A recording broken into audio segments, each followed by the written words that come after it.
Tepat di resepsi pernikahanku, suamiku mengambil buket bunga kami. Ini untuk wanita yang aku cintai 5 tahun terakhir, katanya. Aku tersenyum, mengira itu aku. Tapi dia berjalan melewatiku. Dia memberikan bunga itu untuk adik tiriku. Semua tamu dari pihak ibu tiriku bertepuk tangan. Aku dipermalukan di hari bahagiaku sendiri. Tapi aku tidak menangis. Aku berjalan lurus ke arah ayahku, mengambil mic, dan satu pertanyaanku membuat suamiku histeris dan adik tiriku pingsan seketika. Sebelum ceritanya dimulai, silahkan tulis di kolom komentar dari daerah mana saja teman-teman yang menonton cerita ini.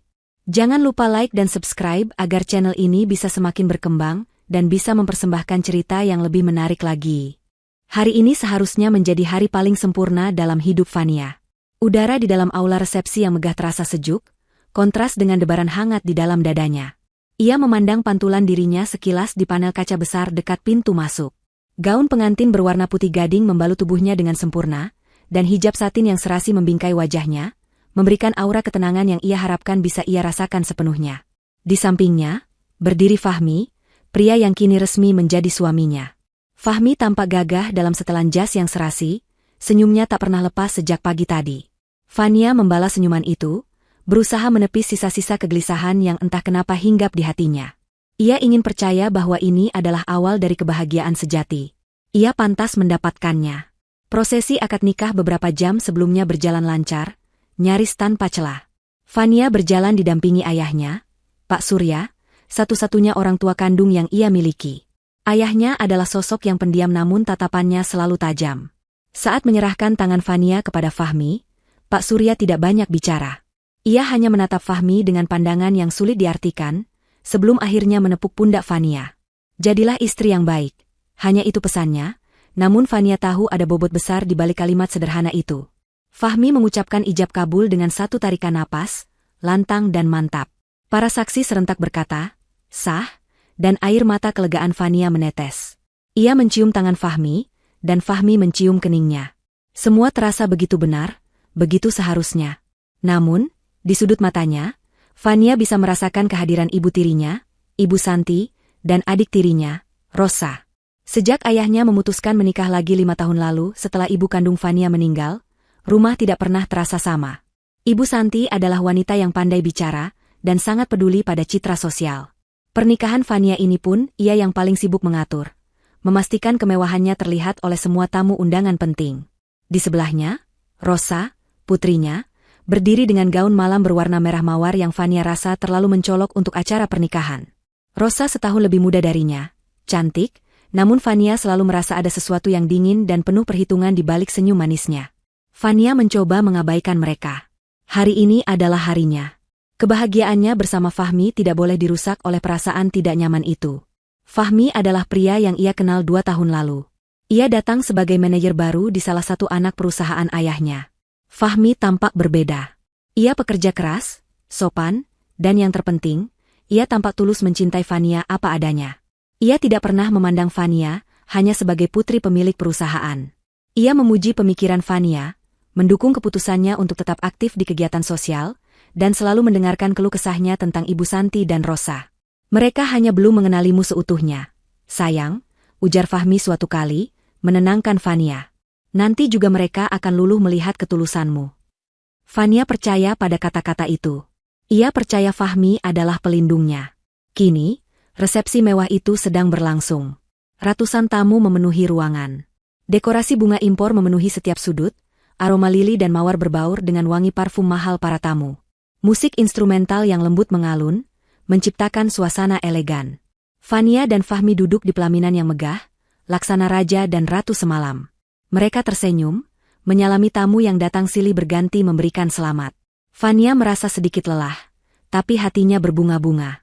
Ia melirik ayahnya, Pak Surya, yang duduk di meja VIP. Ayahnya tampak tenang, mengobrol singkat dengan beberapa rekan bisnisnya, namun matanya sesekali mengawasi ke arah panggung. Di meja yang sama, Ibu Santi dan Rosa sibuk tertawa dan berfoto, seolah mereka adalah bintang utama acara tersebut. Fania melihat Rosa beberapa kali melirik arah Fahmi, tapi Fania menepisnya sebagai pikiran buruk. Tentu saja Rosa ikut bahagia untuknya, Fania meyakinkan diri. Setelah sesi salam-salaman utama selesai, Pembawa acara mengumumkan bahwa akan ada momen spesial dari mempelai pria. Fania menatap Fahmi dengan bingung sekaligus penasaran. Fahmi hanya tersenyum misterius padanya, lalu berdiri. Ia mengambil mikrofon yang disodorkan oleh panitia. Musik perlahan berhenti. Semua mata tertuju pada Fahmi yang berdiri gagah di tengah panggung, diterangi cahaya sorot. Fania merasakan pipinya merona. Kejutan apa yang disiapkan suaminya ini? Fahmi berdeham sejenak, menatap ke sekeliling ruangan. Selamat malam, Bapak, Ibu, dan seluruh tamu undangan yang saya hormati. Suaranya terdengar jelas dan percaya diri, memenuhi seluruh aula. Hari ini adalah hari yang paling membahagiakan dalam hidup saya. Saya akhirnya bisa menikahi wanita impian saya. Fania tersenyum semakin lebar, jantungnya berdebar kencang. Para tamu bertepuk tangan sopan. Fahmi mengangkat tangannya sedikit, memberi isyarat. Seorang panitia kemudian menyerahkan sesuatu padanya. Itu adalah buket bunga pernikahan mereka, buket indah yang tadi dipegang Fania selama prosesi. Fania sedikit terkejut. Kenapa buketnya ada pada Fahmi? Fahmi mengangkat buket mawar putih itu tinggi-tinggi. Saya ingin menggunakan momen spesial ini, lanjut Fahmi, suaranya kini terdengar lebih dalam. Saya ingin memberikan buket pernikahan ini sebagai simbol cinta saya. Ia berhenti sejenak, tatapannya menyapu kerumunan, lalu berhenti. Fania menunggu dengan napas tertahan, siap menerima pujian dan buket itu. Ia sudah membayangkan betapa romantisnya momen ini. Saya ingin memberikan buket ini, ulang Fahmi, suaranya lebih keras. Untuk satu-satunya wanita yang telah saya cintai dengan tulus selama 5 tahun terakhir ini. Hati Fania melonjak. 5 tahun? Mereka baru bertemu 2 tahun. Fania mengira mungkin Fahmi salah bicara. Atau mungkin maksudnya adalah cinta pada pandangan pertama yang ia rasakan setara 5 tahun. Ia tidak peduli. Ia terlalu bahagia. Ia melihat Fahmi mulai bergerak, dan Fania sedikit bergeser di kursinya, mempersiapkan diri untuk berdiri dan memeluk suaminya. Ia tersenyum, pipinya sudah bersemu merah menahan haru. Inilah bukti cinta Fahmi. Inilah jawaban atas semua keraguannya. Waktu seolah berjalan lambat. Senyum Fania terkunci di wajahnya, matanya tak lepas dari sosok Fahmi yang kini memegang buket bunga pernikahannya. Aula besar itu hening, hanya terdengar dengungan pelan dari pendingin udara. Semua tamu menahan napas, menunggu kelanjutan dari gestur romantis sang mempelai pria. Fania sendiri merasakan debaran jantungnya begitu kencang, seolah bisa didengar oleh orang di sebelahnya. Ia sudah siap. Ia siap menerima buket itu, menerima pengakuan cinta itu di depan ratusan orang. Ini akan menjadi kenangan terindah dalam hidupnya. Fahmi mulai melangkah. Ia turun dari panggung pelaminan yang megah. 1 langkah, 2 langkah. Fania masih tersenyum, meski sedikit bingung. Kenapa Fahmi turun? Bukankah seharusnya ia memberikannya langsung padanya di atas pelaminan? Fania berpikir, mungkin Fahmi ingin melakukan sesuatu yang lebih dramatis. Mungkin ia akan berlutut di depannya, di depan semua orang. Pikiran itu membuat pipinya semakin merona. Ia merapikan sedikit lipatan gaunnya, bersiap untuk apapun yang akan terjadi. Namun, arah langkah Fahmi terasa salah. Fahmi tidak berjalan ke arahnya. Fahmi berjalan lurus ke depan, melewatinya. Senyum Fania sedikit memudar. Pandangannya mengikuti punggung tegap suaminya. Pria itu berjalan melintasi karpet merah, lurus menuju area tamu VIP. Jantung Fania mulai berdebar dengan ritme yang berbeda. Ini bukan debaran bahagia, ini debaran ketakutan. Dia melewatiku. Pikiran itu berdesing di telinganya. Dia melewatiku. Senyumnya membeku, berubah menjadi topeng kebingungan yang kaku. Kilatan lampu kamera mulai terasa mengganggu. Para tamu mulai berbisik. Fania melihat kemana Fahmi melangkah. Dan di sanalah ia berhenti. Fahmi berhenti tepat di depan meja tempat keluarganya duduk. Lebih tepatnya, ia berhenti di depan Rosa, adik tirinya. Rosa berdiri dari kursinya. Gaun merah mawarnya tampak menyala di bawah temaram lampu pesta. Ia berdiri dengan dagu terangkat, senyumnya angkuh dan penuh kemenangan. Fahmi menatap Rosa dengan tatapan yang Fania sadari sekarang, tatapan yang tidak pernah Fahmi berikan padanya. Tatapan itu penuh puja, penuh hasrat, dan penuh cinta yang dalam. Rosa. Suara Fahmi kembali menggema di mikrofon, kini terdengar lembut dan penuh perasaan. Kamulah wanita itu. Satu-satunya wanita yang aku cintai selama 5 tahun ini. Selalu kamu. Dunia Fania runtuh. Di depan ratusan tamu, di hari pernikahannya, suaminya baru saja menyerahkan buket pernikahan mereka kepada wanita lain. Dan wanita itu adalah adik tirinya. Fahmi mengulurkan buket mawar putih itu. Rosa menerimanya dengan tawa kecil yang terdengar seperti lonceng kematian di telinga Fania. Dan kemudian, hal yang lebih buruk terjadi. Satu meja, lalu meja lain di sekitarnya, meledak dalam tepuk tangan meriah. Fania menoleh dan melihat sumber suara itu. Semua tamu undangan dari pihak Ibu Santi. Mereka bertepuk tangan, bersiul, seolah baru saja menyaksikan adegan paling romantis. Mereka tahu. Mereka semua tahu. Ini adalah sebuah rencana. Kilatan lampu kamera kini terasa menyakitkan. Puluhan lensa kini tidak lagi menyorot Fahmi dan Rosa, tapi berbalik ke arahnya. Ke arah Fania. Sang mempelai wanita yang dipermalukan, yang duduk sendirian di singgasana pelaminan yang megah.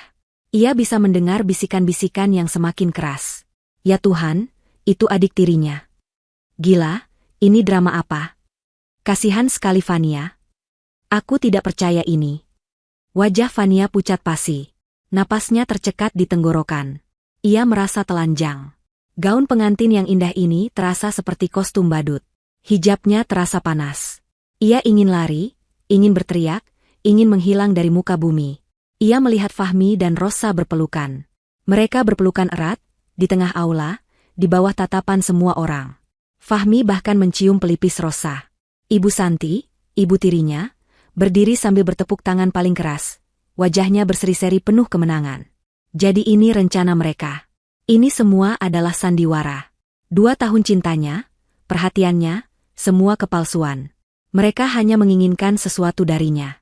Fania merasakan matanya panas, air mata mengancam akan tumpah. Tapi ia menahannya. Ia menggigit bibir dalamnya kuat-kuat. Ia tidak akan menangis. Ia tidak akan memberi mereka kepuasan melihatnya hancur. Di tengah kehancuran dan rasa malunya, Fania merasa sendirian. Ia merasa menjadi orang paling bodoh di dunia. Ia telah mengabaikan semua pertanda kecil. Senyum licik Rosa, tatapan meremehkan Ibu Santi, sikap Fahmi yang terkadang terasa terlalu dibuat-buat. Ia mengabaikan semuanya demi ilusi cinta. Kini, ilusi itu hancur berkeping-keping, menimpanya dengan kenyataan yang brutal. Ia menelan ludah, rasa pahit memenuhi mulutnya. Ia harus pergi dari sini. Saat ia sedang mengumpulkan sisa-sisa kekuatannya untuk berdiri, matanya tanpa sengaja bertemu dengan mata ayahnya, Pak Surya. Ayahnya masih di tempatnya, berdiri tenang di dekat meja VIP, agak jauh dari kerumunan Ibu Santi. Ayahnya tidak terlihat panik. Ia tidak terlihat marah. Ia hanya menatap Fania lurus-lurus. Tatapan mereka bertemu dalam jarak beberapa meter. Di tengah kekacauan itu, ayahnya memberinya sebuah anggukan. Sangat kecil, nyaris tak terlihat. Itu bukan anggukan simpati. Itu bukan anggukan kasihan. Itu adalah anggukan perintah. Sebuah sinyal yang seolah berkata, "Ayah di sini. Sekarang giliranmu." Seketika, sesuatu dalam diri Fania berubah. Rasa dingin yang tajam menggantikan rasa sakit yang membara. Anggukan ayahnya adalah jangkar. Ia tidak sendirian. Air mata yang tadi mengancam, surut kembali. Punggungnya yang tadi membungkuk karena malu, kini tegak lurus. Ia menarik napas dalam-dalam, menenangkan getaran di tangannya. Ia merapikan hijabnya yang tidak kusut. Fahmi dan Rosa masih tertawa, merayakan kemenangan mereka. Ibu Santi sibuk menerima ucapan selamat dari teman-temannya atas kejutan itu. Mereka pikir Fania sudah kalah. Mereka pikir Fania akan lari sambil menangis. Mereka salah besar. Fania berdiri. Ia tidak melihat ke arah Fahmi atau Rosa. Ia memalingkan wajahnya dari mereka, seolah mereka hanyalah sampah yang tidak layak dilihat. Semua mata kini tertuju padanya. Aula kembali hening. Langkah kaki Fania terdengar jelas di lantai marmer saat ia turun dari pelaminan. Ia tidak berjalan ke arah pintu keluar. Ia tidak berjalan ke arah kamar ganti. Dengan kepala terangkat tinggi dan langkah yang mantap, Fania berjalan lurus, membelah kerumunan, menuju satu orang yang memberinya sinyal. Ia berjalan lurus ke arah ayahnya, Pak Surya. Setiap langkah Fania terasa berat namun mantap.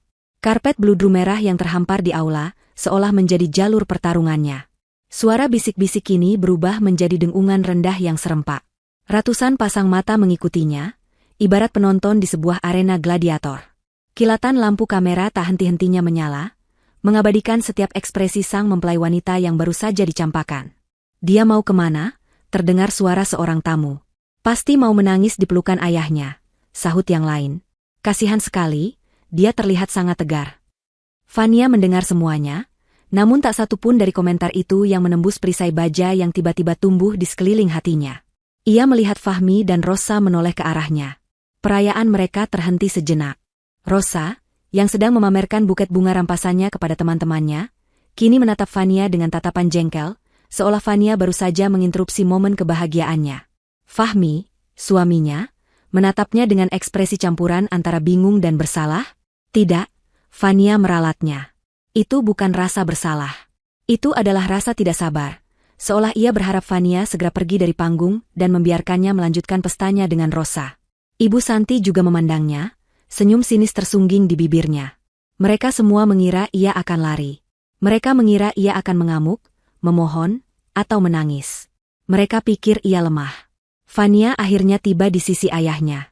Pak Surya masih berdiri tegak, wajahnya tenang tak terbaca. Ia tidak memeluk Fania atau menenangkannya. Ia hanya menatap putrinya, dan Fania melihat di dalam mata tuanya sebuah kilatan persetujuan. Ayahnya tahu ia tidak akan hancur. Ayahnya telah mempersiapkannya untuk ini, meski Fania baru menyadarinya sekarang. Di dekat mereka, pembawa acara tampak gugup. Ia tidak tahu harus berbuat apa. Bapak, Ibu, mungkin kita bisa. Ia mencoba mengambil alih situasi. Namun, Fania bergerak lebih dulu. Dengan gerakan cepat yang mengejutkan semua orang, Fania mengambil mikrofon dari tangan pembawa acara itu. Suara decitan singkat terdengar, membuat seluruh aula yang sudah hening menjadi senyap total. Bahkan musik yang tadi kembali mengalun pelan, kini mati sepenuhnya. Fania menarik napas dalam-dalam. Ia tidak menatap Fahmi. Ia tidak menatap Rosa atau Ibu Santi. Ia menatap lurus ke kerumunan tamu, keratusan saksi penghinaannya. Selamat malam, suaranya terdengar jernih, tenang, dan luar biasa kuat. Tidak ada getaran tangis, tidak ada nada histeris. Hanya ada ketenangan yang menusuk. Semua orang terpaku. Fahmi dan Rosa berhenti tersenyum. Ibu Santi mematung. Malam ini, Fania melanjutkan, kita semua telah menyaksikan sebuah momen yang sangat jujur. Ia berhenti sejenak, membiarkan kata-katanya meresap.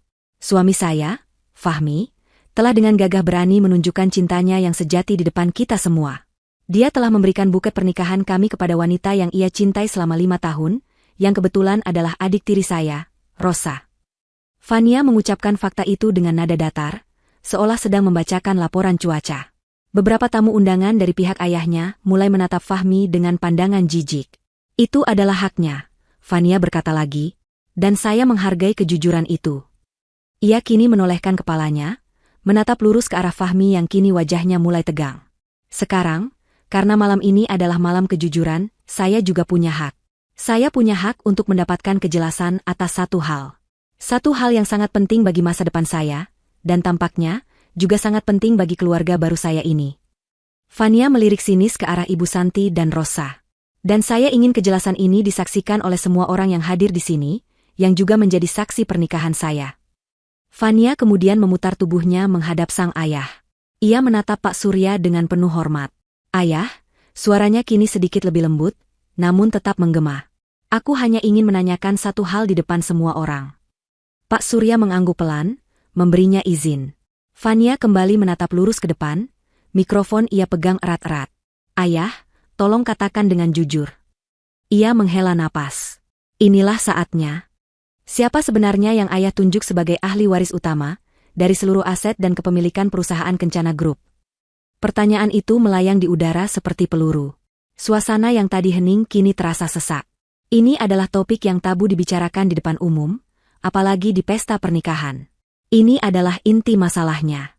Fania bisa merasakan perubahan atmosfer secara drastis. Raut wajah Fahmi, Rosa, dan Ibu Santi langsung berubah 180 derajat. Senyum angkuh mereka lenyap seketika. Wajah Rosa yang tadi merona kemenangan kini pucat pasi. Ibu Santi mencengkeram tepi meja, buku-buku jarinya memutih. Fahmi menatap Fania dengan mata terbelalak, rahangnya mengeras. Ini tidak ada dalam naskah mereka. Mereka tidak pernah menyangka Fania akan membawa masalah warisan ke panggung utama.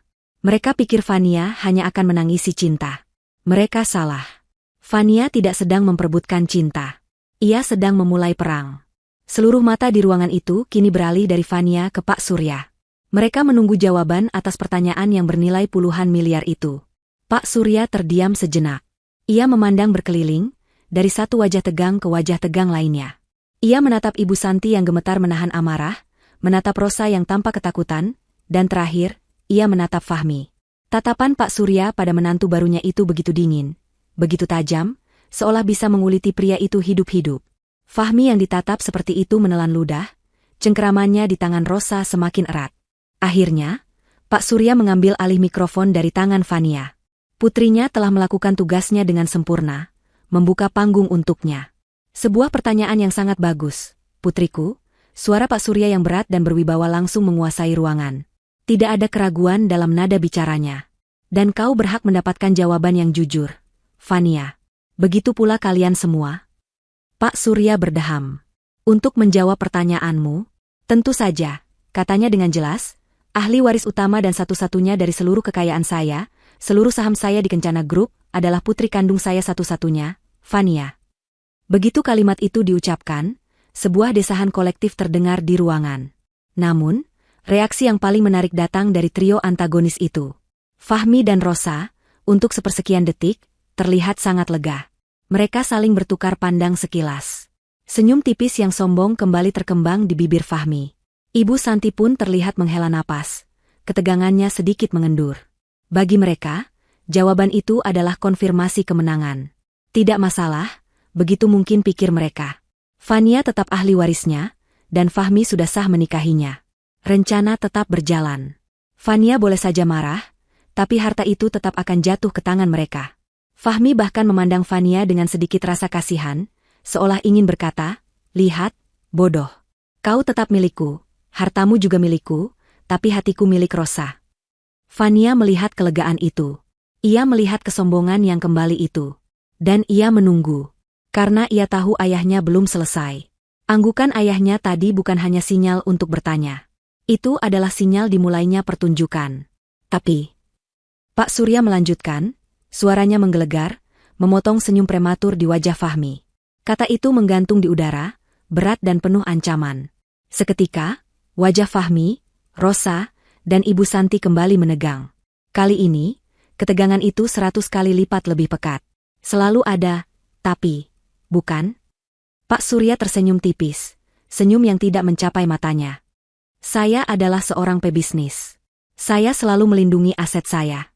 Dan aset saya yang paling berharga, ia menoleh dan menatap Fania dengan lembut, adalah putri saya. Pak Surya kembali menghadap kerumunan. Karena saya tahu dunia ini dipenuhi orang-orang serakah yang mungkin ingin memanfaatkan kepolosan putri saya menambahkan satu klausul khusus dalam surat wasiat saya. Sebuah klausul yang baru saya sahkan di depan notaris kemarin pagi. Wajah Ibu Santi berubah seputih kapur. Kemarin? Kenapa ia tidak tahu? Klausul ini sangat sederhana, lanjut Pak Surya. Saya menyebutnya klausul pengkhianatan. Jantung Fahmi serasa berhenti berdetak. Ia mulai merasakan firasat yang sangat buruk. Klausul itu berbunyi, Pak Surya berbicara pelan, seolah sedang membacakan vonis. Seluruh hak waris Fania atas Kencana Group dan seluruh aset pribadi saya akan otomatis hangus, batal demi hukum, dan seluruh kekayaan itu akan dialihkan ke gabungan beberapa panti asuhan dan yayasan amal.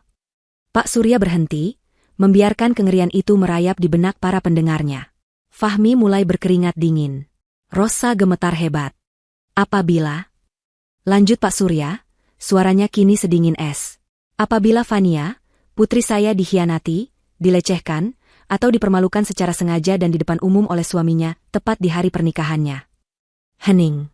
Hening yang begitu pekat sampai suara jarum jatuh pun akan terdengar seperti ledakan. Fania sendiri terkejut. Ia tahu ayahnya punya rencana, tapi ia tidak tahu sedetail ini. Ayahnya telah mempersiapkan jebakan ini dengan sempurna. Ayahnya tahu mereka akan mengkhianatinya hari ini. Pernikahan ini, kemewahan ini, semua adalah panggung yang disiapkan ayahnya untuk menjerat mereka. Pak Surya kemudian mengangkat tangannya dan menunjuk lurus ke arah Fahmi, yang kini gemetar tak terkendali. Dan malam ini, Nak Fahmi, kata Pak Surya, penekanan pada kata, Nak, terdengar sangat menghina. Kamu, dengan sangat bodohnya, baru saja mengaktifkan klausul itu. Kamu, di depan ratusan saksi, telah secara sukarela mempermalukan istri sahmu, Fania, dan dengan demikian kamu baru saja membuang warisan puluhan miliar rupiah dengan tanganmu sendiri. Pak Surya menatap tajam ke arah Rosa yang memegang buket bunga. Hanya demi sebuah drama murahan dan sebuket bunga. Wajah Fahmi pucat seperti mayat. Matanya terbelalak tak percaya. Napasnya memburu. Mimpi kekayaan, kemewahan, menguasai perusahaan, semuanya lenyap dalam sekejap. Tidak. Fahmi tiba-tiba berteriak. Suaranya pecah dan histeris, memecah kesunyian yang mencekam. Itu tidak mungkin. Anda bohong. Itu tidak sah. Teriakan histeris Fahmi menggema di seluruh aula yang hening. Bohong. Itu tidak sah. Kau tidak bisa melakukan ini. Ia menunjuk-nunjuk Pak Surya dengan jari gemetar. Wajahnya yang tadi pucat kini memerah padam karena amarah dan kepanikan. Ia seperti penjudi yang baru saja kalah taruhan besar. Para tamu undangan mundur selangkah, kaget melihat transformasi drastis dari mempelai pria yang sopan menjadi sosok yang kalap. Fania berdiri diam di samping ayahnya, membiarkan badai itu meledak. Ia sudah selesai dengan rasa sakitnya, kini ia hanya ingin melihat mereka hancur oleh keserakahan mereka sendiri. Pak Surya tersenyum dingin. Senyumnya adalah senyum seorang pemenang. Bohong, katamu? Balas Pak Surya, suaranya tetap tenang namun menusuk. Kau pikir aku sedang bernegosiasi? Ini adalah fakta hukum. Pak Surya memberi isyarat ke salah satu meja tamu di barisan depan. Seorang pria parubaya yang rapi berkacamata berdiri. Perkenalkan, ini Pak Rahmat, pengacara pribadi saya. Beliau hadir di sini sebagai tamu, sekaligus sebagai saksi. Pak Rahmat mengangguk singkat. Beliau yang mengurus akta notarisnya kemarin. Salinan aslinya ada di dalam berangkas saya, dan salinan resminya sudah didaftarkan. Klausul itu sah 100% secara hukum. Nak Fahmi. Penjelasan itu menghantam Fahmi seperti palu godam. Sah. Itu kata kuncinya. Bukan gertakan. Bukan ancaman kosong. Ini adalah kenyataan. Puluhan miliar. Lenyap. Dalam sekejap mata. Semua pengorbanannya mendekati Fania, semua kepura-puraannya selama 2 tahun, semua kata-kata manis palsunya, semuanya sia-sia. Ia mendapatkan gadis yang ia benci, Rosa, tapi tanpa uang sepeser pun. Kemarahan Fahmi kini membutuhkan sasaran baru. Matanya yang liar berputar, mencari biang keladi dari kegagalannya. Tatapannya berhenti pada Ibu Santi. Ibu tiri Fania itu masih mematung, wajahnya sepucat kertas. Ia tampak sama terkejutnya dengan Fahmi. Ini semua karena kau. Fahmi berteriak lagi, kali ini ia melangkah maju dan menunjuk Ibu Santi. Ini semua rencanamu. Ibu sialan. Para tamu terkesiap mendengar bahasa kasar itu. Kau yang bilang padaku ini cara terbaik. Kau bilang Fania tolol dan ayahnya tidak akan peduli. Kau bilang permalukan dia agar dia depresi dan mudah dikendalikan. Fahmi sudah tidak peduli lagi. Topengnya telah luntur sepenuhnya. Ia baru saja mengakui seluruh rencana busuk mereka di depan ratusan orang. Kau bilang hartanya pasti jatuh ke tanganku. Kau pembohong. Kau menjerumuskanku. Ibu Santi tersentak. Pengakuan Fahmi di depan umum adalah bencana di atas bencana. Bukan hanya warisan yang hilang, kini mereka terancam tuntutan pidana atas percobaan penipuan. Naluri pertama Ibu Santi adalah menyelamatkan diri. Ia tidak peduli lagi pada Fahmi atau putrinya yang masih membeku. Dengan gerakan cepat, ia memutar tubuhnya dan berusaha berjalan cepat menuju pintu keluar. Ia harus pergi dari sini. Ia harus melarikan diri selagi semua orang masih terfokus pada Fahmi yang mengamuk. Di sisi lain, Rosa masih berdiri mematung. Buket bunga pernikahan Fania masih ada di genggamannya. Tapi bunga itu kini terasa berat, tidak ada lagi artinya. Pria yang ia cintai, Fahmi, kini terlihat menyedihkan. Berteriak-teriak seperti orang gila, menuding-nuding ibunya sendiri. Kekagumannya pada Fahmi luntur. Fahmi yang ia puja adalah Fahmi yang sukses, yang akan kaya raya, yang akan memberinya segalanya. Fahmi yang ada di depannya sekarang adalah pecundang. Seorang pecundang miskin yang baru saja kehilangan segalanya. Kenyataan itu, ditambah dengan teriakan Fahmi yang menyalahkan ibunya, membuatnya pusing. Semua impiannya, rumah mewah, mobil sport, liburan keliling dunia, status sosial, semua hancur berkeping-keping. Pandangannya mulai kabur. Ia merasakan dengungan keras di telinganya. Kakinya lemas. Dan sedetik kemudian, tubuhnya limbung. Rosa pingsan, jatuh ke lantai dengan gaun merahnya, menimpa buket bunga yang kini layu. Kekacauan pecah. Beberapa tamu wanita menjerit. Ada yang pingsan. Tolong Rosa. Fahmi terdiam sejenak melihat Rosa jatuh. Tapi kepanikannya akan uang lebih besar. Ia kembali menatap Pak Surya. Aku tidak bermaksud begitu. Pak Surya, tolong. Fania, sayang. Fahmi mencoba memanggil Fania dengan panggilan mesra, sebuah tindakan putus asa yang menyedihkan. Aku hanya bercanda tadi. Itu semua kejutan. Aku mencintaimu, Fania. Aku tidak mencintai Rosa. Fania menatapnya dengan jijik. Terlambat, Fahmi, desisnya. Di tengah kekacauan itu, saat beberapa orang mencoba menolong Rosa dan Fahmi meracau putus asa, Fania melihat Ibu Santi sudah hampir sampai di pintu lobi. Wanita licik itu tidak boleh lolos. Fania kembali mengangkat mikrofon ke bibirnya. Suaranya membelah kekacauan itu. Tunggu, Ibu Santi, katanya. Suaranya dingin, tenang, namun penuh otoritas. Langkah Ibu Santi terhenti seketika, seolah tertembak. Ia perlahan menoleh ke belakang, wajahnya dipenuhi ketakutan. Kau mau kemana? Lanjut Fania. Jangan terburu-buru. Acara untukmu baru saja akan dimulai. Wajah Ibu Santi pucat pasi. Ia tertangkap basah. Semua mata kini beralih padanya. Wanita yang tadinya berusaha menyelinap seperti pencuri itu kini berdiri kaku di dekat pintu, diterangi lampu sorot yang seolah menyorot seorang terdakwa. Ia terpojok. Fahmi terdiam, racauannya berhenti, ia menatap bergantian antara Fania dan Ibu Santi. Ia mulai sadar bahwa ini bukan sekadar kehilangan warisan. Ini jauh lebih buruk. Ayahku, Fania memulai, suaranya bergema di aula yang kembali senyap. Ia menatap Ibu Santi dengan pandangan menghakimi. Ayahku bukan orang bodoh yang bisa kalian kelabui dengan mudah. Fania kini menatap ayahnya. Ayah sudah tahu rencana busuk kalian bertiga sejak sebulan yang lalu, bukan, Yah? Pak Surya mengangguk, mengambil alih mikrofon dari Fania.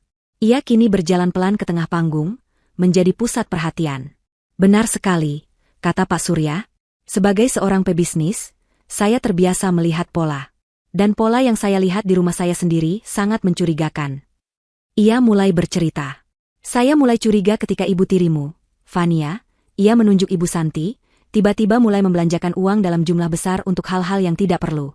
Saya juga memperhatikan kedekatan yang tidak wajar antara manajer kepercayaan saya. Ia melirik Fahmi dengan tajam, dengan putri tiri saya, Rosa. Pak Surya berhenti, membiarkan semua orang mencerna informasinya. Saya bukan tipe orang yang gegabah mengambil kesimpulan. Jadi, saya melakukan apa yang selalu saya lakukan ketika ada masalah di perusahaan. Saya menyewa profesional. Fania menatap ayahnya. Ia tidak tahu soal ini. Saya menyewa seorang detektif swasta, lanjut Pak Surya. Tugasnya sederhana, awasi Ibu Santi, Fahmi, dan Rosa. Hasilnya, kata Pak Surya, sungguh di luar dugaannya. Detektif itu tidak hanya mendapatkan foto-foto pertemuan rahasia Fahmi dan Rosa di apartemen sewaan, tapi juga berhasil memasang alat penyadap. Dan di sanalah, suara Pak Surya mengeras, saya mendengar seluruh rencana busuk kalian. Fania merasakan hawa dingin menjalari punggungnya. Jadi, ayahnya sudah tahu segalanya. Pak Surya membeberkan rencana itu satu persatu di depan ratusan tamu. Rencananya, kata Pak Surya, sangat licik. Pertama, Fahmi harus menikahi Fania secepat mungkin. Itu adalah langkah pertama untuk masuk ke dalam aset keluarga secara sah. Fahmi menunduk, gemetar. Kedua, dan ini adalah ide cemerlang dari Ibu Santi. Pak Surya menatap tajam wanita itu, mereka harus menghancurkan mental Fania. Cara terbaik? Perhumiliation publik di hari pernikahannya sendiri. Membuatnya terlihat lemah, depresi, dan tidak stabil secara emosional. Fania menutup matanya sejenak. Rasa sakit itu nyata. Ayahnya benar. Setelah Fania hancur secara mental, Pak Surya melanjutkan, nadanya semakin marah. Langkah ketiga adalah, Fahmi, sebagai suami yang setia, akan mengambil alih kendali. Dengan bantuan Ibu Santi, mereka akan perlahan-lahan menyatakan Fania tidak kompeten untuk mengurus warisannya. Mereka akan mencoba memasukkannya ke panti rehabilitasi mental. Para tamu terperangah. Ini bukan sekadar perselingkuhan, ini adalah kejahatan terencana yang keji. Setelah Fahmi berhasil mengendalikan penuh kencana grup, langkah terakhir adalah menceraikan Fania, meninggalkannya tanpa apa-apa, lalu Fahmi akan hidup bahagia selamanya dengan Rosa, membagi harta rampasan itu dengan Ibu Santi. Fania kini mengerti. Anggukan ayahnya di pelaminan tadi, itu bukan sekadar simpati. Itu adalah sinyal. Sinyal bahwa jebakan telah dipasang, dan mangsanya telah masuk. Kenapa ayah biarkan pernikahan ini terjadi? Tanya Fania pelan, pertanyaan yang juga ada di benak banyak orang. Pak Surya menatap putrinya dengan tatapan yang dalam. Karena, nak, katanya lembut, jika ayah menghentikanmu di awal, jika ayah hanya memberitahumu, mereka akan menyangkal. Mereka akan menuduh ayah mengada-ada. Mereka akan bersembunyi, menunggu kesempatan lain untuk menyerangmu saat ayah tidak ada. Ayah tidak bisa mengambil risiko itu. Ia kembali menatap Fahmi dan Ibu Santi. Satu-satunya cara untuk melenyapkan mereka selamanya adalah dengan membiarkan mereka mengeksekusi rencana mereka. Membiarkan mereka menunjukkan sifat asli mereka di depan ratusan saksi. Pernikahan ini, resepsi mewah ini, semua adalah panggung. Panggung yang disiapkan ayahnya untuk menjebak para predator yang mengincar putrinya. Fania merasakan gelombang rasa terima kasih yang luar biasa pada ayahnya. Dan kalian, Pak Surya kini beralih pada Fahmi yang sudah luruh ke lantai, telah melakukan peran kalian dengan sempurna. Pak Surya menunjuk ke beberapa sudut tersembunyi di langit-langit aula. Kalian pikir hanya fotografer pernikahan yang merekam acara ini? Fania melihat beberapa titik merah kecil dari kamera keamanan yang terpasang rapi, menyatu dengan dekorasi. Seluruh aula ini telah dilengkapi dengan kamera dan mikrofon tersembunyi berkualitas tinggi. Pak Surya tersenyum tipis. Dan rekaman pengakuan histerismu tadi, Fahmi, saat kau berteriak menyalahkan Ibu Santi atas seluruh rencana itu, sudah terekam dengan sangat jelas. Terima kasih. Kau baru saja melengkapi berkas kami sebagai bukti kuat adanya percobaan penipuan terencana. Pengungkapan Pak Surya tentang rekaman video dan audio itu adalah paku terakhir di peti mati Fahmi. Pria itu, yang beberapa saat lalu masih meracau tentang cinta dan kejutan, kini terdiam 1000 bahasa. Wajahnya yang pucat pasi kini dibanjiri keringat dingin. Ia menatap kamera-kamera tersembunyi itu dengan ngeri. Ia tidak hanya kehilangan warisan, ia baru saja menyerahkan bukti kejahatannya di atas piring perak. Pengakuan histerisnya yang menyalahkan Ibu Santi, membeberkan rencana untuk membuat Fania depresi dan menguasai hartanya, semuanya terekam. Tidak ada pengacara di dunia yang bisa membebaskannya dari jeratan ini. Ia terduduk lemas di lantai, jas pengantinnya yang mahal kini kusut, harga dirinya lenyap tak bersisa. Ia kalah. Kalah telak. Kekacauan yang sempat terhenti karena pingsannya Rosa, kini kembali meledak dalam bentuk yang berbeda. Bukan lagi teriakan histeris, melainkan gumaman syok dan ngeri dari ratusan tamu undangan. Mereka baru saja menyaksikan drama pengkhianatan yang lebih kelam dari sinetron manapun. Ini nyata. Ini terjadi di depan mata mereka. Mereka melihat bagaimana keserakahan bisa mengubah manusia menjadi monster. Di tengah keheningan yang mencekam itu, Fania masih berdiri tegak di samping ayahnya. Ia tidak menatap Fahmi yang kini seperti mayat hidup. Tatapannya lurus, dingin, dan tajam, tertuju pada satu sosok yang masih mematung di dekat pintu keluar. Ibu Santi. Wanita itu gemetar hebat. Ia terpojok. Rencana pelariannya gagal total. Acara untukmu baru saja akan dimulai. Kata-kata Fania menggantung di udara, terdengar seperti vonis mati. Ibu Santi menelan ludah. Ia mencoba mencari celah, mencari jalan keluar, namun ia sadar semua mata tertuju padanya. Ia harus menyangkal. Ia harus berjuang. Apa? Apa maksudmu, Fania? Suaranya bergetar, ia mencoba memasang wajah bingung. Aku tidak mengerti apa-apa. Ini semua perbuatan Fahmi. Dia memfitnahku. Surya. Ia menatap suaminya dengan tatapan memelas. Percayalah padaku. Aku istrimu.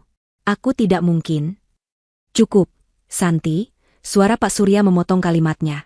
Kali ini, tidak ada lagi ketenangan. Yang ada hanya amarah sedingin es. Kau pikir aku sebodoh itu? Kau pikir aku hanya fokus pada Fahmi dan Rosa? Pak Surya melangkah maju, menjulang di depan wanita yang telah menipunya selama bertahun-tahun. Kau pikir aku tidak tahu apa yang kau lakukan di belakangku? Di perusahaanku? Wajah Ibu Santi berubah menjadi lebih pucat. Jika itu mungkin. Aku tidak melakukan apa-apa. Jangan berbohong lagi, Santi, bentak Pak Surya. Selama 6 bulan terakhir, detektif yang sama yang mengawasi Fahmi, juga mengawasimu. Dan auditor yang aku sewa secara diam-diam, telah menemukan jejakmu. Pak Surya kini berbicara kepada seluruh tamu, seolah mengumumkan sebuah kejahatan korporasi. Wanita ini, ia menunjuk Ibu Santi, telah bersekongkol dengan manajer keuangan kita, Anwar. Mereka membuat puluhan faktur palsu dari perusahaan-perusahaan cangkang. Mereka menggelembungkan biaya operasional. Mereka memanipulasi laporan audit internal. Setiap kata adalah pukulan bagi Ibu Santi. Ini lebih buruk dari yang ia bayangkan. Pak Surya tahu segalanya. Selama setahun terakhir, lanjut Pak Surya, suaranya menggelegar, dia telah menggelapkan uang perusahaan.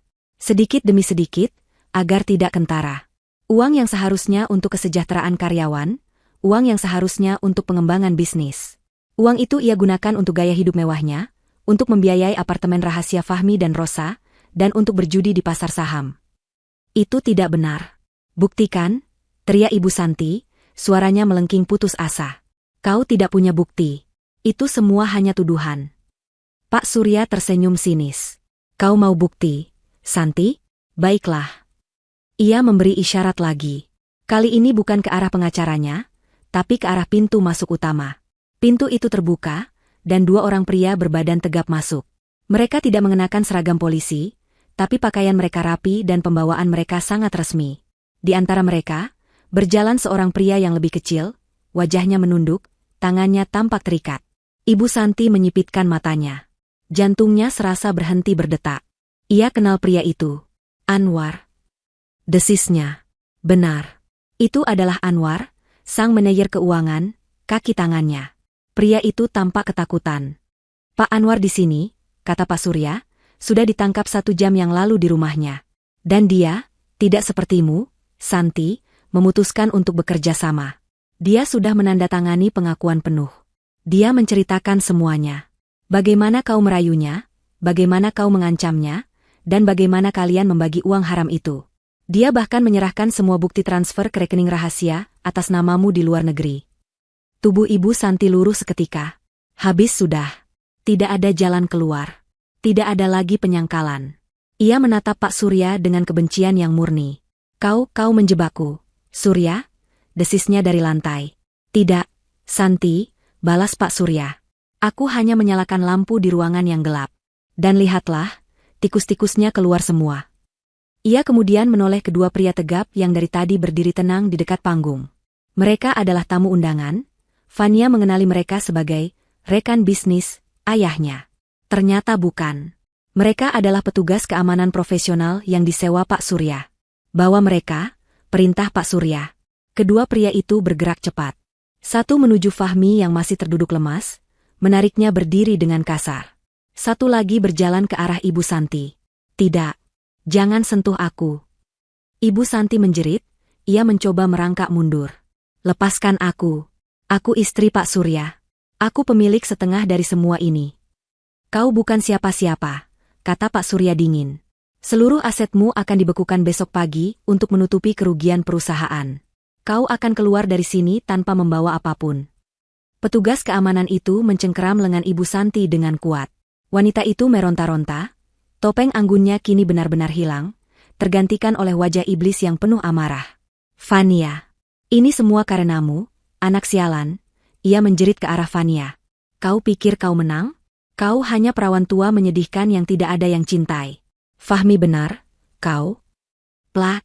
Sebuah tamparan keras mendarat di pipi Ibu Santi.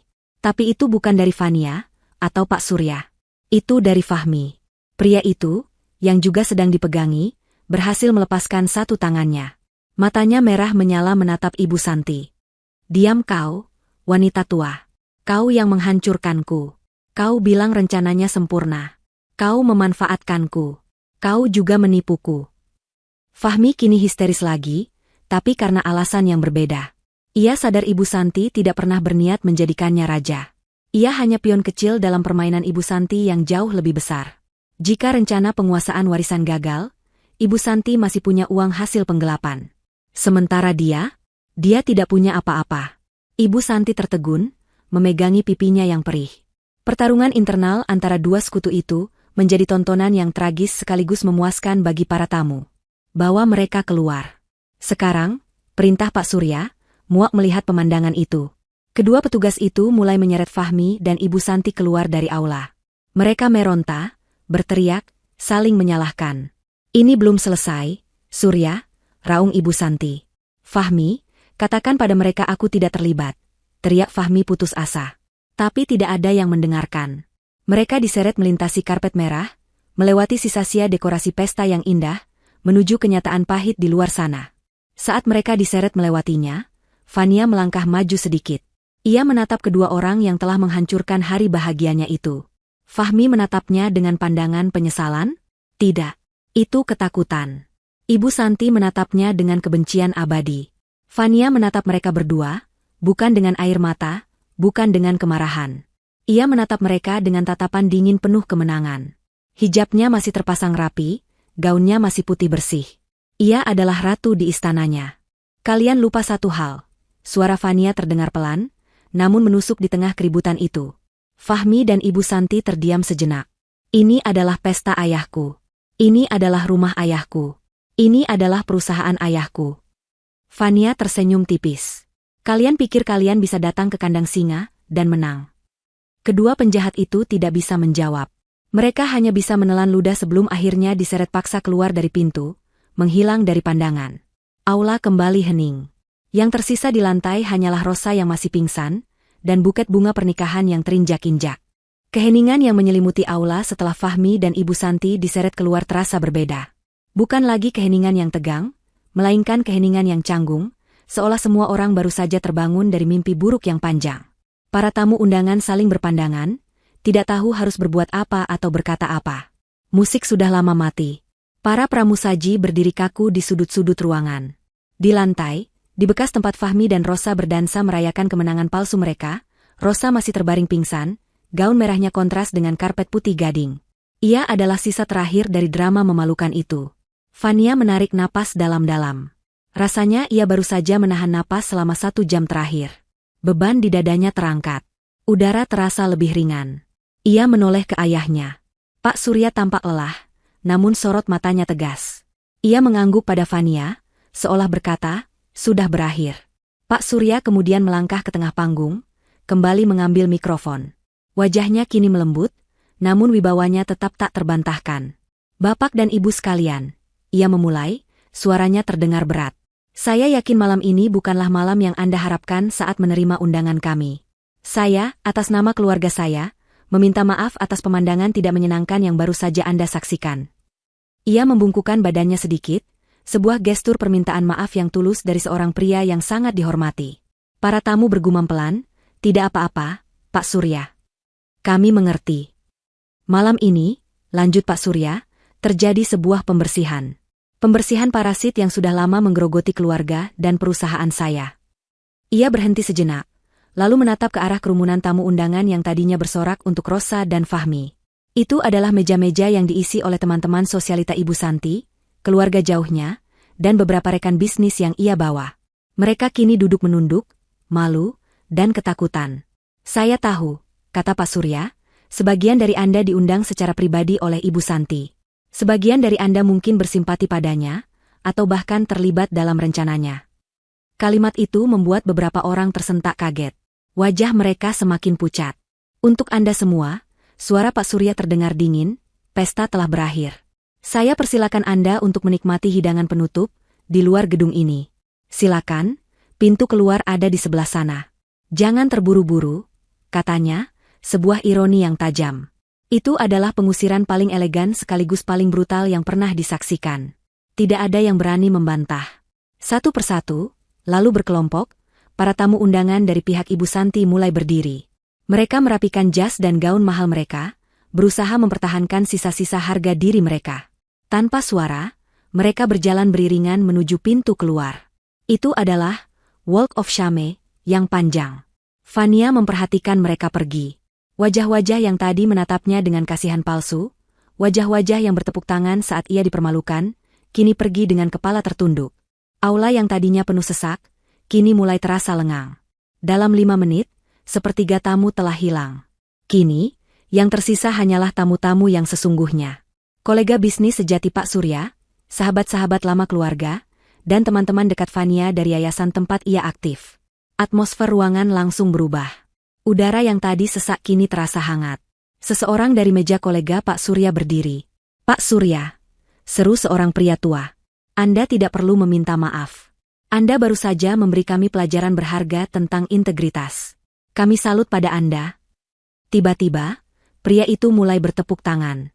Diikuti oleh istrinya. Lalu seluruh meja. Dan dalam sekejap, seluruh tamu yang tersisa berdiri, memberikan tepuk tangan yang meriah, bukan untuk pengantin, tapi untuk Pak Surya dan Fania. Tepuk tangan itu tulus, penuh dukungan dan kekaguman. Fania merasakan matanya memanas. Kali ini, air mata haru yang tulus. Ayahnya telah membalikan penghinaan terbesar menjadi kemenangan terbesar. Setelah tepuk tangan mereda, Pak Surya berjalan menghampiri Fania. Ia kini berdiri tepat di depan putrinya. Wajahnya yang keras kini dipenuhi oleh kasih sayang dan sedikit rasa bersalah. "Fania, putriku," katanya pelan, suaranya hanya untuk mereka berdua. "Maafkan ayah." Fania menggeleng. "Ayah, jangan." "Tidak, dengarkan ayah," potong Pak Surya. "Ayah minta maaf karena harus menjadikan hari pernikahanmu panggung untuk pertunjukan ini. Ayah tahu hatimu pasti sakit. Ayah tahu penghinaan yang kau rasakan tadi itu nyata, meskipun hanya sesaat. Tidak ada ayah yang ingin melihat putrinya dipermalukan seperti itu." Mata Pak Surya berkaca-kaca. "Tapi ayah tidak punya pilihan, Nak. Mereka terlalu licik. Seperti yang ayah bilang, jika ayah hentikan di awal, mereka akan lolos. Mereka akan menunggumu lengah. Mereka merencanakan sesuatu yang lebih buruk dari ini, mereka ingin menghancurkan jiwamu. Ayah harus membiarkan mereka masuk ke perangkap. Dan kau adalah umpan terbaik." Fania akhirnya membiarkan air matanya menetes. Ia memeluk ayahnya erat. "Fania tahu, Yah. Fania tahu," isaknya pelan. "Ayah sudah menyelamatkanku. Ayah menyelamatkan hidupku, bukan cuma hartaku." Ia melepaskan pelukannya. "Kapan ayah menyiapkan klausul itu?" "Sehari setelah detektif itu memberiku rekaman pertama rencana mereka," jawab Pak Surya. "Sebulan yang lalu. Surat wasiat itu sudah sah. Yang kemarin pagi itu, ayah hanya menambahkan detail kecil untuk memastikan klausul pengkhianatan itu spesifik merujuk pada hari pernikahan. Ayah tahu mereka akan melakukannya hari ini. Ibu Santi orang yang sombong, dia pasti ingin pamer di depan semua tamunya." Pak Surya menghapus air mata di pipi Fania. "Sudah. Jangan menangis lagi. Mereka tidak pantas mendapatkan air matamu." Fania mengangguk, menyeka sisa air matanya. Hijabnya sedikit bergeser, namun ia segera merapikannya. Ia merasa terlahir kembali. "Lalu, Rosa?" tanyanya, menunjuk ke sosok yang masih terbaring di lantai. Beberapa tamu mulai menatap ke arah sana dengan canggung. Pak Surya menatap Rosa tanpa ekspresi. "Dia?" Pak Surya memberi isyarat pada kepala keamanan gedung. "Panggilkan ambulans. Katakan ada tamu yang pingsan karena terlalu banyak minum." Ia berhenti. Setelah itu, suruh orang mengepak barang-barangnya di rumah. Kirimkan ke alamat ibunya. Mulai detik ini, dia bukan lagi bagian dari keluarga ini. Dia bukan urusanku lagi. Itu adalah keputusan final. Dingin dan tegas. Kehancuran Rosa tidak akan dipenjara, tapi dalam kehilangan status, nama baik, dan semua kemewahan yang ia puja. Itu adalah karma yang lebih menyakitkan baginya. Saat petugas medis datang dan membawa Rosa pergi, aula itu terasa benar-benar bersih. Fania merasa sebuah lembaran baru telah dibuka. Ayahnya menepuk pundaknya. "Sekarang, apa yang ingin kau lakukan? Kita bisa mengakhiri pestanya dan pulang." Fania terdiam sejenak. Ia melihat ke sekeliling. Tamu-tamu yang tersisa menatapnya dengan penuh simpati dan dukungan. Ia melihat panggung pelaminan yang megah, yang tadi menjadi saksi penghinaannya. Ia menggeleng. "Tidak, Yah. Pesta ini belum selesai." Fania membenarkan gaunnya. Ia merasakan kekuatan baru mengalir di dalam dirinya. Ia bukan lagi korban yang lemah. Ia adalah pejuang yang baru saja memenangkan perangnya. Dengan langkah mantap, Fania berjalan sendirian, kembali naik atas panggung pelaminan. Ia mengambil mikrofon dari pembawa acara, yang kini menatapnya dengan penuh kekaguman. "Bapak, Ibu sekalian sahabat-sahabatku yang terkasih," suara Fania terdengar jernih, memenuhi ruangan. Ia tersenyum, kali ini senyum yang tulus, kuat, dan penuh percaya diri. "Terima kasih. Terima kasih karena telah tinggal. Terima kasih telah menjadi saksi, bukan hanya saksi kejatuhan, tapi juga saksi kebangkitan." Para tamu tersenyum. "Resepsi ini," lanjut Fania, "memang belum berakhir. Tapi izinkan saya mengoreksi satu hal." Ia berjalan ke tengah panggung, berdiri di tempat ia seharusnya berdiri bersama seorang suami. Ini bukan lagi resepsi pernikahan. Aula hening, semua orang menunggu apa yang akan ia katakan. "Malam ini," kata Fania, suaranya bergetar karena emosi yang kuat, "adalah pesta perayaan kebebasanku. Pesta perayaan kebenaran yang terungkap. Tepuk tangan membahana, lebih keras dari sebelumnya. Fania mengangkat tangannya, meminta tenang. Dan ini juga perayaan untuk sebuah awal yang baru. Awal yang baru untuk Kencana Group.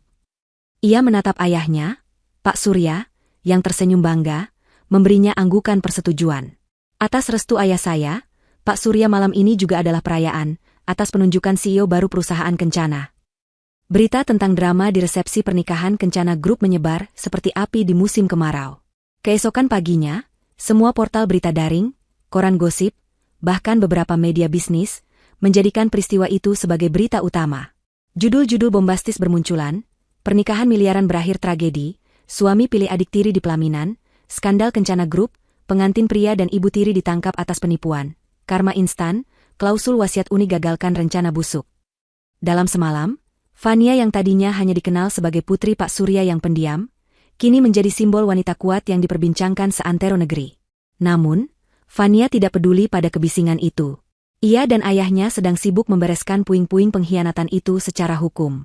Bagi Fahmi dan Ibu Santi, malam penangkapan mereka di aula resepsi hanyalah awal dari mimpi buruk yang panjang. Mereka digiring ke kantor polisi dengan pakaian pesta mereka yang mewah. Kontras itu begitu menyakitkan. Fahmi, dengan setelan jas pengantinnya, didudukan di ruang interogasi yang dingin dan berbau pengap. Ibu Santi, dengan gaun malamnya yang mahal, berada di ruangan terpisah. Realitas baru mereka begitu brutal. Fahmi adalah yang pertama hancur. Di hadapan penyidik yang tenang dan bukti rekaman video yang diputar ulang di depannya, ia tidak berkutik. Rekaman itu memperlihatkan dengan jelas setiap kata-kata histerisnya. Ini semua rencanamu, Ibu sialan. Kau bilang permalukan dia agar dia depresi. Tidak ada penyangkalan yang bisa ia lakukan. Fahmi adalah seorang pengecut. Ia sadar dirinya sudah tamat. Satu-satunya yang bisa ia lakukan adalah mencoba menyelamatkan dirinya sendiri. Ia menangis, memohon, dan dalam waktu kurang dari 1 jam, ia menceritakan segalanya. Ia menyalahkan Ibu Santi atas segalanya. Dia otaknya, Pak, saya memang mencintai Rosa, itu benar. Tapi soal harta, soal rencana membuat Fania gila, itu semua ide Ibu Santi.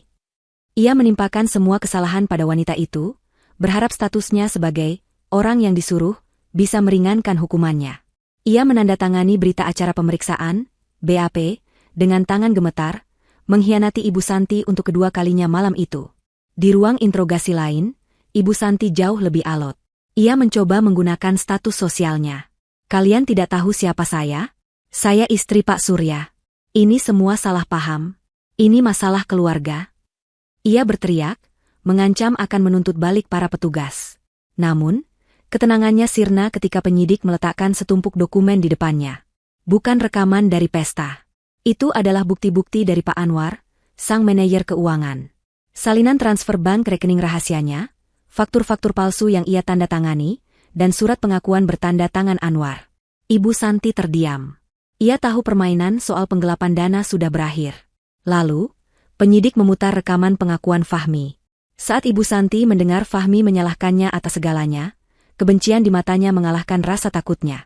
Anak sialan, desisnya. Dia pikir dia bisa menjatuhkanku sendirian? Didorong oleh amarah dan rasa dikhianati, Ibu Santi pun buka suara. Tapi bukan untuk membela diri, melainkan untuk memastikan Fahmi ikut tenggelam bersamanya.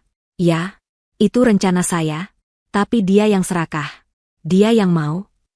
Ia mengakui segalanya, menceritakan detail yang bahkan Fahmi lupakan, memastikan keduanya sama-sama bersalah di mata hukum. Persidangan mereka menjadi tontonan publik. Pak Surya dan Fania memilih untuk tidak hadir.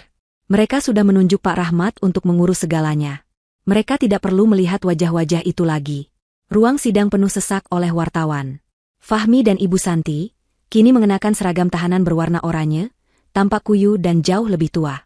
Mereka tidak lagi saling pandang, hanya kebencian yang terpancar. Bukti-bukti yang dihadirkan tak terbantahkan. Rekaman video pesta, rekaman pengakuan di kantor polisi, kesaksian Pak Anwar, dan laporan audit forensik. Pengacara mereka tidak bisa berbuat banyak. Vonis pun dijatuhkan. Ibu Santi, terbukti bersalah atas 2 dakwaan berat, percobaan penipuan terencana dan penggelapan dana perusahaan, dijatuhi hukuman 15 tahun penjara. Aset-aset atas namanya disita negara untuk membayar kerugian perusahaan. Fahmi, terbukti bersalah atas percobaan penipuan terencana, dengan faktor pemberat niatnya untuk membuat Fania tidak stabil secara mental, dijatuhi hukuman 10 tahun penjara. Palu hakim diketuk, mengakhiri era keserakahan mereka. Ibu Santi menjerit histeris, menyumpahi hakim dan Pak Surya, sementara Fahmi hanya terduduk lemas, menangisi nasibnya. Sementara itu, nasib Rosa tidak kalah tragis. Setelah ia siuman di rumah sakit malam itu, ia mendapati dirinya sendirian. Tidak ada ibu, tidak ada Fahmi. Seorang perawat hanya memberinya surat pemberitahuan bahwa biaya rumah sakitnya sudah dibayar lunas oleh Pak Surya, dan ia diminta untuk tidak pernah kembali ke kediaman Kencana. Saat ia kembali ke rumah ibunya dengan taksi, ia mendapati koper-kopernya dan barang-barangnya sudah teronggok di teras. Pak Surya benar-benar membuangnya. Awalnya ia marah, tapi kemudian ia panik. Ia mencoba menghubungi teman-teman sosialitanya, orang-orang yang bertepuk tangan untuknya di pesta. Tidak ada yang mengangkat teleponnya. Namanya sudah menjadi racun. Ia adalah mempelai buket, bahan tertawaan di seluruh kota. Reputasinya hancur lebur. Ia mencoba mencari pekerjaan, namun setiap kali pewawancara mengenali namanya, mereka langsung menolaknya dengan sopan. Maaf, Anda tidak sesuai dengan kriteria kami. Ia tidak punya uang. Rekeningnya dibekukan karena terkait dengan aset Ibu Santi. Ia terpaksa menjual tas-tas bermerek, perhiasan, dan gaun-gaun mahalnya satu persatu hanya untuk bertahan hidup, pindah ke kamar kos sempit dan kumuh. Karma untuk Rosa bukanlah jeruji besi, melainkan kehilangan total atas semua yang ia puja. Status, kemewahan, dan pujian. Setahun kemudian, didorong oleh keputusasaan, Rosa menggunakan sisa uangnya untuk mengunjungi Fahmi di penjara. Ia berharap masih ada sisa cinta di sana. Ia datang dengan pakaian sederhana, wajahnya kuyu tanpa riasan mahal. Fahmi, yang kini kurus dan tatapannya kosong, menatapnya dari balik kaca pembatas. Mas Fahmi. Sapa Rosa lirih. Fahmi menatapnya lama. Kamu mau apa kesini? Tanyanya dingin. Aku masih menunggumu, Mas. Kita bisa mulai lagi nanti. Ujar Rosa penuh harap. Fahmi tiba-tiba tertawa. Tawa yang kering dan penuh ejekan. Mulai lagi? Mulai apa? Kamu lihat aku di mana? Ia membentak. Aku di sini gara-gara kamu dan ibumu yang gila. Kamu pikir kamu siapa? Kamu tidak punya apa-apa lagi. Kamu sama menyedihkannya denganku. Pergi. Aku tidak mau melihat wajahmu lagi. Pergi. Fahmi membanting gagang telepon dan berjalan kembali ke selnya, meninggalkan Rosa yang menangis sendirian di ruang kunjungan. Ia telah mendapatkan pria yang ia inginkan, namun ia kehilangan segalanya. 1 tahun berlalu sejak malam yang mengubah segalanya. Di lantai tertinggi Kencana Tower, di ruang rapat dewan direksi yang didominasi kaca dan kayu ek, suasana terasa serius namun penuh optimisme. Di ujung meja, memimpin rapat, duduk seorang wanita yang memancarkan aura kepercayaan diri dan ketegasan. Hijabnya yang berwarna biru tua terpasang rapi, serasi dengan blazer profesional yang ia kenakan. Dia adalah Fania. Di salah satu sisi meja, duduk Pak Surya, kini dalam kapasitasnya sebagai komisaris utama. Ia lebih banyak tersenyum, menikmati masa semi pensiunnya sambil mengawasi putrinya bekerja dengan penuh kebanggaan. Laporan kuartal ketiga ini menunjukkan hasil yang sangat memuaskan. Suara Fania terdengar jelas dan tenang. Fokus kita pada pengembangan properti hijau di wilayah timur telah melampaui target. Laba bersih kita naik 20% dibanding tahun lalu. Ia memaparkan data di layar besar dengan lugas, menjawab setiap pertanyaan dari dewan direksi dengan data yang akurat dan visi yang tajam. Para direktur yang hadir, yang setahun lalu mungkin masih meragukan kemampuannya dan menganggapnya hanya sebagai putri pemilik, kini menatapnya dengan rasa hormat yang tulus. Mereka tahu, Fania bukan sekadar ahli waris. Ia adalah seorang pemimpin. Pengumuman Fania sebagai CEO baru di malam pesta kebebasannya itu bukan hanya gertakan. Itu adalah langkah pertama dari rencana besar Pak Surya untuk regenerasi. Fania menyambut tantangan itu dengan tangan terbuka. 6 bulan pertama adalah masa terberat. Ia tidak hanya harus belajar mengelola perusahaan raksasa, tapi ia juga harus membersihkan kekacauan yang ditinggalkan Ibu Santi. Langkah pertamanya adalah melakukan audit forensik total di seluruh lini perusahaan. Ia tidak main-main. Siapapun yang terbukti terlibat, sekecil apapun, dengan jaringan korupsi Ibu Santi dan Anwar, langsung ia berhentikan tanpa pesangon. Ia membongkar pasang departemen keuangan, merekrut orang-orang baru dengan integritas teruji. Itu adalah langkah menyakitkan, tapi perlu. Ia membangun ulang Kencana Group di atas fondasi kejujuran. Fania membawa gaya kepemimpinan yang berbeda. Ia menggabungkan ketegasan ayahnya dengan empatinya sendiri. Ia tahu bagaimana rasanya dikhianati dan diremehkan, jadi ia sangat menghargai loyalitas dan kerja keras. Ia sering turun langsung, menyapa karyawan, mendengarkan masukan mereka. Perubahan terbesar yang ia bawa adalah pendirian Yayasan Kencana Peduli. Ini adalah program CSR yang ia rancang sendiri. Fokus utamanya adalah memberikan bantuan hukum dan modal usaha bagi para janda serta beasiswa penuh bagi anak-anak yatim piatu. Ia mengubah rasa sakit pribadinya menjadi kekuatan untuk membantu orang lain yang mungkin berada dalam posisi rentan. Para karyawan bangga bekerja di bawah kepemimpinannya. Perusahaan tidak hanya bertumbuh secara finansial, tapi juga secara moral. Setelah rapat selesai dan para direktur meninggalkan ruangan, Fania menyandarkan punggungnya di kursi. Ia memandang keluar jendela, menatap hamparan kota Jakarta dari ketinggian. Ia akhirnya merasa damai. Pak Surya berjalan menghampirinya, meletakkan tangan di pundaknya. Rapat yang luar biasa, Bu CEO, goda ayahnya. Fania tersenyum. Terima kasih, Pak Komisaris. Bagaimana perasaanmu, Nak? Sungguh? Tanya Pak Surya, tatapannya kini serius. Fania menarik napas dalam-dalam. Aku baik, yah. Sungguh, jawabnya mantap. Proses pembatalan pernikahan dengan Fahmi selesai 6 bulan lalu. Sangat cepat, mengingat pengadilan menyatakan pernikahan itu terjadi atas dasar penipuan. Ia teringat gaun pengantinnya. Gaun yang menjadi saksi penghinaannya. Seminggu setelah pesta itu, ia melipatnya dengan rapi dan menyumbangkannya ke sebuah butik amal yang mendandani pengantin dari keluarga tidak mampu. Ia tidak ingin menyimpan kenangan buruk. Ia mengubahnya menjadi sesuatu yang berguna. Setahun ini, ia fokus pada pekerjaan, pada yayasannya, dan pada dirinya sendiri. Ia menemukan bahwa kebahagiaannya tidak bergantung pada seorang pria. Kebahagiaannya ia ciptakan sendiri. Tiba-tiba, telepon di meja kerjanya berdering. Asistennya memberitahu bahwa Pak Rahmat, sang pengacara, ingin berbicara. Fania mengangkatnya. Halo, Pak Rahmat. Ada kabar? Fania mendengarkan dengan saksama. Senyum lebar perlahan terkembang di wajahnya. Sudah selesai? Semuanya? Itu kabar yang sangat baik. Terima kasih banyak, Pak. Fania meletakkan gagang telepon dan berbalik menatap ayahnya, matanya berbinar. Itu tadi Pak Rahmat, katanya. Proses lelang terakhir untuk semua aset sitaan Ibu Santi sudah selesai pagi ini. Semua kerugian perusahaan yang ia gelapkan sudah tertutup lunas. Kita tidak kehilangan sepeser pun. Syukurlah, kata Pak Surya lega. Keadilan akhirnya tuntas. Ada satu hal lagi, ya, Fania melanjutkan. Senyumnya kini terlihat sedikit misterius. Ayah ingat klausul di surat wasiat ayah? Klausul pengkhianatan itu, yang akan mengalihkan seluruh warisanku ke panti asuhan jika aku dikhianati. Pak Surya mengangguk. Tentu saja ayah ingat. Itu klausul terbaik yang pernah ayah buat. Yah, kata Fania sambil berjalan ke dekat jendela.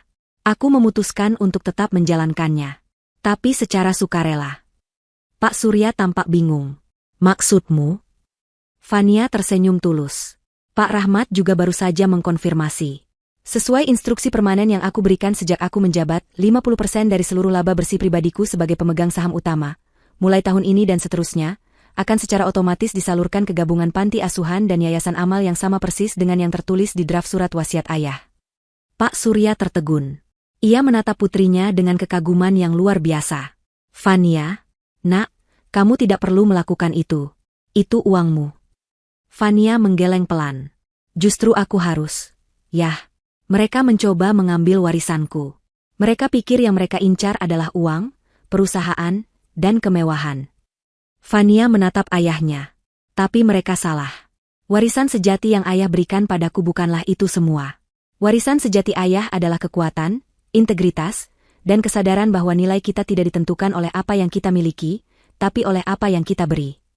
Fania kini berdiri tegak, memandang Cakrawala. Ia bukan lagi sekadar ahli waris yang pasif. Ia adalah pemimpin. Ia adalah pelindung. Ia adalah seorang ratu yang membangun kerajaannya sendiri di atas puing-puing pengkhianatan. Hidupnya yang sebenarnya baru saja dimulai.